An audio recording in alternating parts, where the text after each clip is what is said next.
Okay, so here is organic chemistry, our last chemistry unit ever. What is organic? So you're used to hearing organic food. So what does organic food mean? Organic food usually means like natural, no chemicals on it, no pesticides.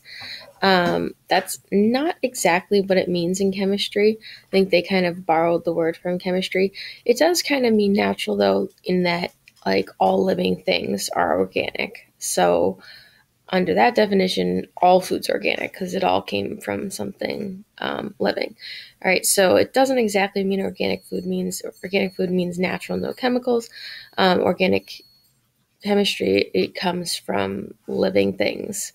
Um, so our official definition of organic chemistry is even more official. Um, it is the study of anything that contains carbon.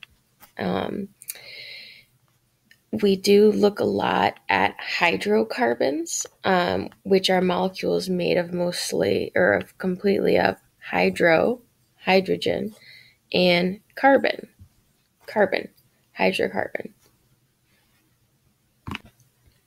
And the reason for that is when you connect a bunch of carbons, you kind of end up with like, remember carbons like four bonds? So, like this carbon right here has these two bonds. It kind of wants like two more to get to four. And this one wants two more bonds to get to four. This one only has one, it wants three more bonds. So, what we kind of do is H's are really good at just forming one bond.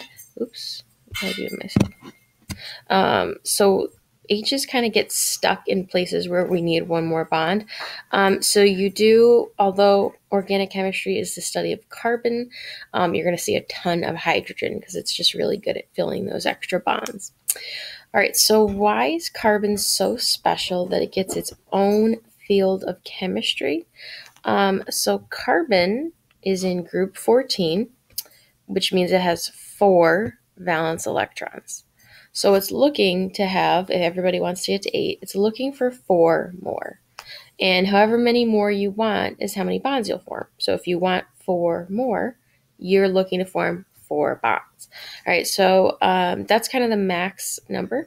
So something that can form 4 bonds is really useful because it can form one bond up with something like, I don't know, fluorine, one bond over here, maybe with another carbon, one bond down with some sulfur, and one bond this way, maybe with another carbon.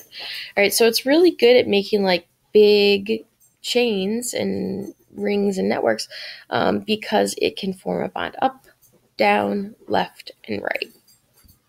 Whereas like hydrogen can only form one bond. So like it could never be in the middle of a chain, right? You could never like make this long chain of hydrogens because then they would have two bonds. So hydrogen is just good at being stuck on the ends of things to fill bonds. But something like carbon that can form bonds in all directions is really good at making like all different kinds of stuff. And it does. So it's the most that all living things have lots of carbon in them. So these are covalent bonds. Carbon is a non-metal, so it can form bonds with other non-metals, and they cooperate because they're both non-metals, and they form covalent bonds. Because it can form 4 bonds, it could form single bonds in every direction. It could form double bonds. I could actually do 2 double bonds, or it could do 1 double bond and then like 2 single bonds. And it can even form triple bonds. Since it can do 4 bonds altogether, it could form a triple bond and still have one more bond over here to like keep making a chain. So as you can see, it's really a versatile element, which is again why it's makes so many different things, why it gets its own field of chemistry. And because of this versatility, it can form chains because it can take multiple bonds.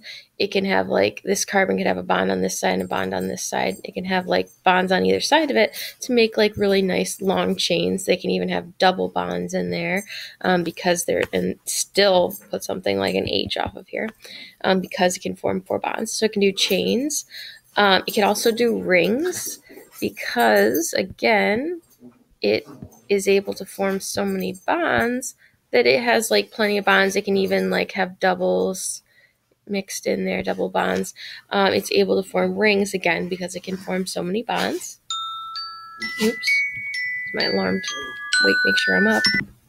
And last, so it can form chains, rings, and it can also form networks. So you can make like this really big molecule. If you ever saw, like, if you take a medication, like a picture of what your medication looks like, it's usually like this huge molecule.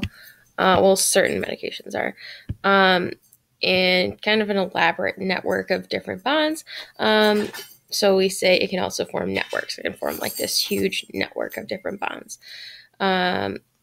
Okay, so organic chemistry, it's all made of carbon. Can form 4 bonds, which makes it really good at making all different stuff. Because it can do 4 bonds, it can do single bonds, double bonds, and even triple bonds. And that makes it able to form chains, rings, and networks. So they do like to ask that question on the Regents. Not that you care, because you don't have to take it. But which atoms can form chains, rings, and networks? Carbon. Which element is present in all organic compounds? Carbon. So in your inorganic chemistry, it's all about carbon.